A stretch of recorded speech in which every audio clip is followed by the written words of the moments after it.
Hey now, if you've watched any of my homebrewing brew day videos, you've probably seen my brew stand here in action. However, it's kind of pieced together and you might not actually get a good sense of the actual flow of it, so I thought that I might try to just shoot a quick walkthrough video of the brew stand, how it works, how it's kind of put together, just in case you're interested in doing something similar. So I'm going to do my best to kind of walk through that here. Yeah, so let's do it. So essentially what I have here is a single tier 3-vessel brew system. It was originally based on the Brutus 10 system that was sort of developed several years ago and is really sweet. It's really quite simple, and I find that this works extremely well. It's a propane fired system, but obviously there's some electrical stuff going on here too to control the pumps, to control the solenoids to fire things up, and the PID controllers and all that kind of stuff. But anyway, just to start off here, what I've got are 3 Blickman 20-gallon stainless steel brew pots. Everything is coming off of there. I've got ball valves, and these are with 2-inch tri-clamp fittings, and these are half-inch MPT fittings there on those. In the boil kettle, so it's really empty. I am in desperate need of doing a proper citric acid or a PBW cleaning of this boil kettle. I like to think of some of that stuff as house flavor, but I will be getting rid of that. In here you can see that I've got just the pickup tube there, and the nice thing about this style of pickup tube, and this is for all 3 of the vessels, is that you can actually rotate them. Which is nice, especially in the boil kettle, because then that way I can decide if it's like a really hoppy beer and it's going to have a whole lot of hot matter afterwards. I can just kind of angle it up a little bit more, and if there's hardly anything, or if I'm using this for, say, a mead or a cider and I'm wanting to pick up every last drop that I can, I'll just angle it like that. So let's just head back to everything else here. So in the middle, I've got my mash tun, and in that I've got a sweet false bottom. You can see I've already got some water set up in here. I'm brewing tomorrow, so I thought I would get this set up, and that way I can actually fire this up in this video a little bit here, just to show how the burners and everything operate. You can see as well, of course, the same style pickup tube. It's aimed straight down, and there's a washer that I put around that, and then that sort of helps prevent anything from being sucked into that slot through which that pickup tube passes. For the hot liquor tank here, one modification that was done here is that my buddy, I should mention that a friend of mine actually built and modified all of this stuff and used it for a few years before I purchased it. He wanted building himself an electric system.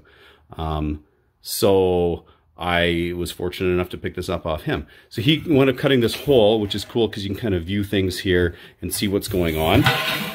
Of course, the same pickup tube in the bottom of that. And also for this here, there is a thermal well. I believe this is a 16-inch or an 18-inch thermal well. And of course, trying to do that one-handed is a real hassle. But you can see it just passes through that little grommet there.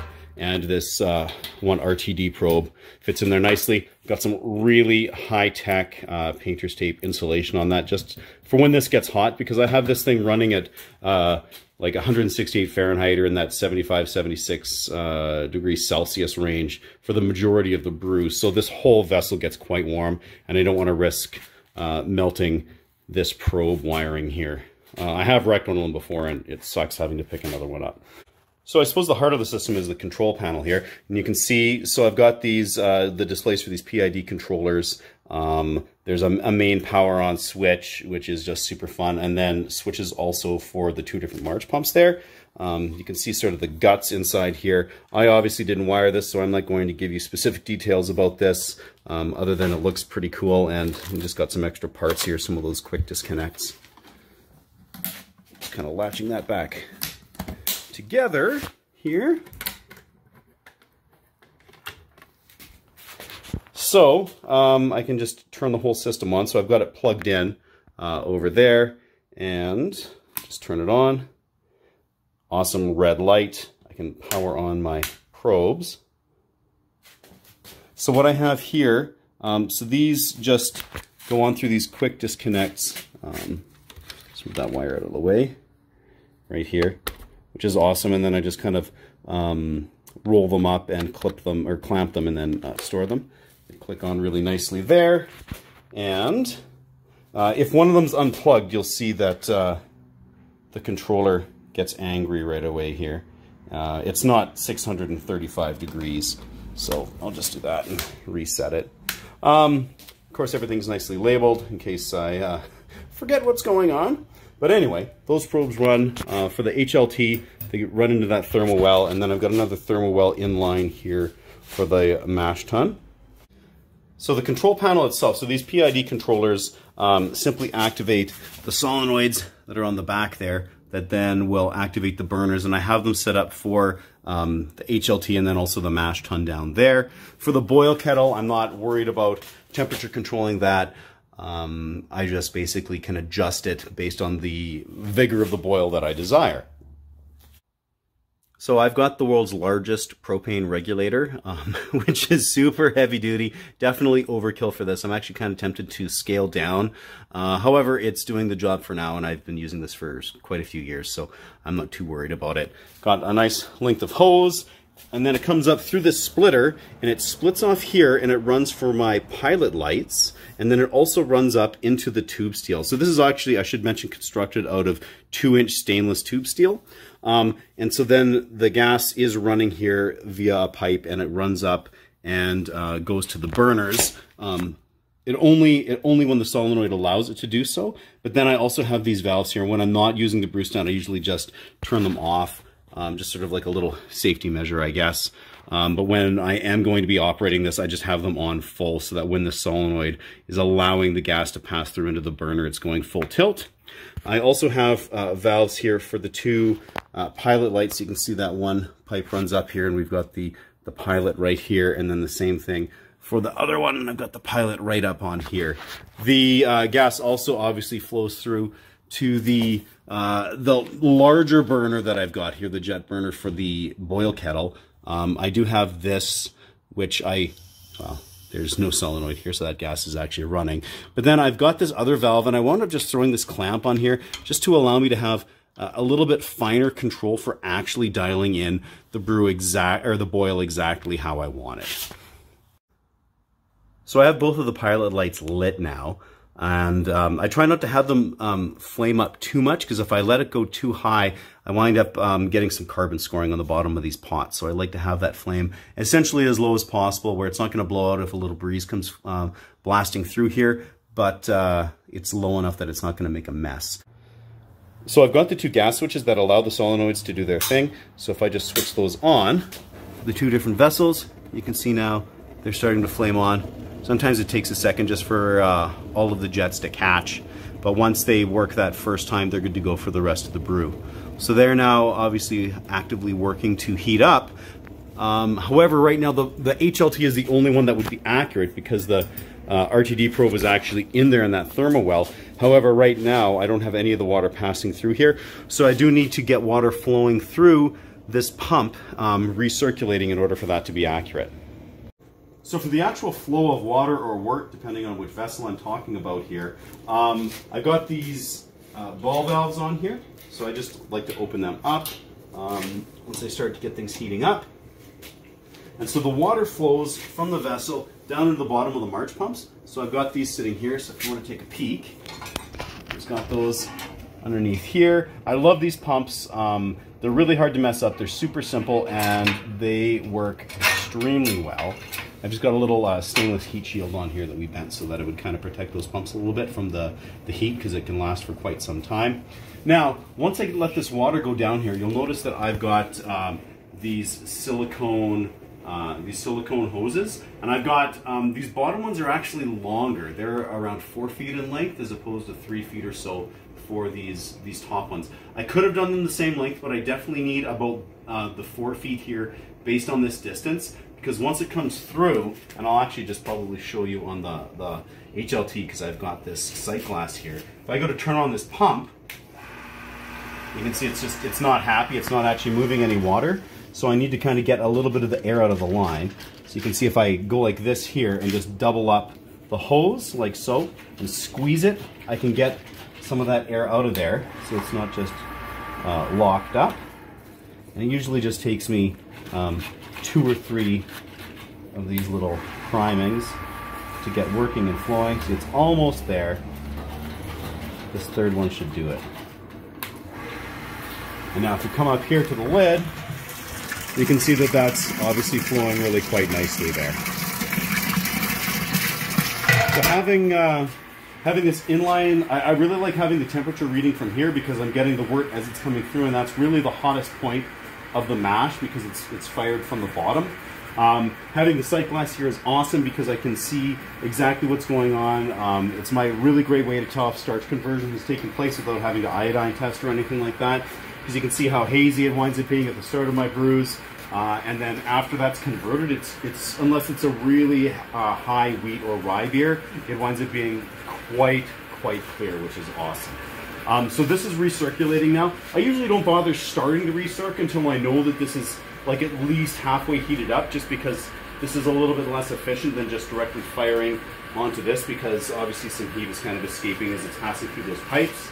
And with the HLT, because it's all set up through this thermal well, I usually don't bother priming and recirculating until about 10 minutes or so before I'm ready to start fly sparging. So once my strike water is ready, it's time to actually mash in. So for that, I'll usually, of course, turn off that pump so I'm not firing water everywhere. And I'll just move this lid over here. So I'll take off the lid that was on there and just set it aside. And then I can get my grain in. I can stir it all up with the pump off, of course. And get it all ready. And then I've got this sweet lock line here with a stainless steel quick disconnect, which just goes onto that lid really quite easily, like so. And then the nice thing about this is I can really adjust what my recirculation is like in here, depending on the height of the mash bed and all that, and just kind of have it aiming so it careens off the side of this, and it does a really nice recirc. So once I'm actually ready to start that recirculation, after everything's all mixed up, I've got the lid on here with that lock on. I make sure to first dial back this ball valve to at least 50%. If I have it open full blast, I'm going to wind up sticking that mash. But if I have it set like that, I wind up not having any problems. So once that's set up, then I can actually run the pump and start that mash recirculating. The beautiful thing about this direct fire system is I can go through all series of step mashes if I want. Sometimes I'll go through right from the protein rest all the way through mashing out. Whatever, you can see how those work in my videos when I do those. But once this is all ready to go and I've mashed out, the absolute beauty of the system is simply switching lids. You can see I'm used to condensation being on here. So I'll switch that over to there, and then removing my probe and my thermal well here from the HLT, I can simply move the HLT lid to the mash tun, switch that like so, and now I can fly sparge out of the HLT into here, and then obviously be running the wort off into the boil kettle. Now, I will point out the fact that my poor sparge arm broke a little while back. This just wound up coming off of the inside. I think it was just originally soldered up in there. I am going to try to fix that. It was just on here and it spun around beautifully. In the meantime, what I've been doing though is I've just placed a plastic plate sort of directly underneath this, and it's really doing a solid job of distributing the hot water coming through for that fly sparge. I haven't noticed any problems in efficiency or extraction or anything like that. So, I mean, that's kind of why it hasn't been a huge priority. So these actual PID controllers are awesome. They're really easy to set. So by pushing a button, that little dot there starts to blip, and then you know that you're ready to kind of change your set point. So I've got this currently set up in Celsius. There's just a switch on the inside to switch over to Fahrenheit as well, depending on which system you like. So either way, yeah, these are really sweet to use. Very happy with them. Another tip that I like to use for this system is I'll actually wind up adding about 4 gallons of extra water to the HLT. So then when I'm actually sparging, I know just to cut it off when I hit the 4 gallons left. And that'll then leave me with 4 gallons of water that I can use to clean clean all the lines and the pumps. And the way that I'll explain how I actually go to clean those afterwards. But once I've got my all of my work here in, and you can see that I've got my volumetric measurements here. So I actually do liters for the mash tun as well as the boil kettle. I didn't bother to do that with I just left the original gallon measurements here for the HLT, because that one's not, I don't have to be as super precise about. So anyway, once I've got this where it is, it's time to flame on. You've seen me do that in the videos more than likely. So it's just getting this opened up and then igniting that, which I will not do because I've got no actual wort in there right now. So that would be disastrous for my pot. But I'll set it up like that. And once my boil's done, it's just, again, a simple matter of just turning off the valve here, flaming out. I then like to do my whirlpool. So while this is actually boiling, I'll just have a stainless steel pot with an S-hook sitting in here, so it's already sanitized and ready to go, and I can whirlpool and let that sit. So once the boil is done, I flamed out, whirlpooled, done any flame-out hops, anything like that. It's time to actually run off. So I do that, and it's all going to be going through my Blickman plate chiller here. Now, I don't normally set this up until after the boil because I don't want this thing sitting here just cooking with all of this heat coming off of there. So this is just on a really simple bracket, and I've just got these nuts holding it on here. I also sterilize this using my pressure canner, and I'll do that just with, usually I'll throw a couple pieces of foil over the wort ports here. I'll just set in my pressure canner with water and pressure cook it that way, and then I know that this is totally safe and good to go. And then I'll just remove the foil right prior to actually running off. And the way that I run off here is I'll use this fitting here. So this is one of those Blickman fittings that just came with the system, and then a tri-clamp. So I'll just set up here, and again, I won't actually hook this up until after the boil is done. Actually, I'll just flip it this way here so that the tri-clamp isn't in my way. Get that on. Love these tri-clamp fittings, and it just gets nicely tightened and then attaches to the wort in. I'll have this sanitized too, and I'll do that just by dipping it through a nice big bucket of Star San and then letting most of that drip out. That gets attached like so, and then from there it'll run into my carboys using one of these two hoses. I've got two different diameters, and the wider diameter, because you always open this up and let it free flow as quickly as possible. But if I go with the wider diameter hose here, it doesn't chill it quite as much. So this is what I go with if I'm going for something that can ferment a little bit warmer, or if it's in the winter especially, just because the groundwater is super cold here. And then this thinner one if I am trying to make it, trying to get it a little bit colder, because it does wind up spending more time in the plate chiller. But anyway, so it just then threads onto this here too. Again, sanitize the outside into the carboys, good to go. Of course, since it's this plate chiller, I do need to hook up groundwater hoses here too, so it's just like water in, water out. And I did wind up actually piping water into my garage specifically for that on quick disconnect, so that I can run water off of this, as well as just for my water filter to strip chlorine out of the water. Alright, so cut to the next day. I thought I'd actually show you the cleaning of the pumps and the hoses in practice here on an actual brew day. So what we're going to be doing is we're going to be taking water, the 4 gallons, it's still hot from that hot liquor tank, and it's going to flush through everything here. So the first step is just to remove this return hose, because this is going to feed into the original supply hose for the mash tun. Now I've got the mash tun ball valve closed. There's still going to be a little bit of liquid probably just in here. So I'll let that drip into the bucket. I'll then take the end of the line for the HLT and connect it to the start of the line here for the mash tun hose. Attach this, seal it up, and then I like to just usually hang it over top of the lid here, or so that the handle, and then everything's going to wind up coming out of this hose here the end of the line for the mash tun. So I'm just going to run that down like so, and that'll go into this bucket. So then I will just, actually I'll open up both of those ball valves all the way now, like this. I'll turn on both pumps, and then I'll just kind of play around with this ball valve just a little bit in case any grain or water or anything is stuck in any part of that ball. And then once that's done, I'll just let the mash tun pump run on its own until all of this water has passed through the rest of that 4 gallons. And that will effectively clean all of the hoses for the mash tun, as well as that mash tun pump really nicely. I can just hang them up to let them dry, and then they're good to sit there until next time. I can also do something similar if I want to clean out the system using like PBW or whatever, and that's something I recently did with these hoses, which is why they're so nice and clean. These ones here do have some discoloration from the wort that's in them. That's not actually really a bunch of gunk per se. It strips out super easily too when I am PBWing those.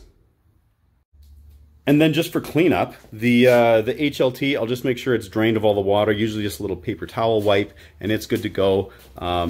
The mash tun, scoop out as much as I can, and then a good soapy water scrub and heavy rinsing, paper towel dry, and let that go. And then something similar for the boil kettle once that's all emptied out is just a nice soapy rinse. Bottle brushes running through these sight glasses here.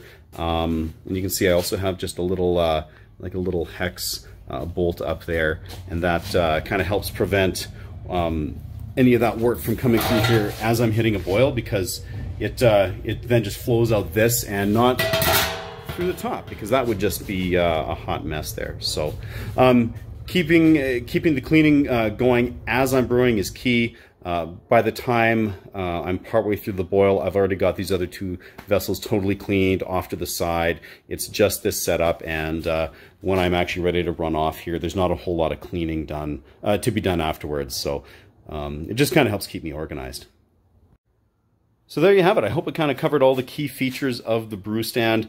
Like I've been saying, it's a really simple system, working with that direct fire propane. Not a lot to really go wrong with it, which is really quite nice. I used to brew on like a cooler mash tun system, and I made amazing beers. I find that this scaling up here, though, really made repeatability and consistency quite a bit easier, and it's just super awesome. So yeah, if you have any questions, feel free to fire them off in case there's something that I missed here. But otherwise, until next time, keep it at 11.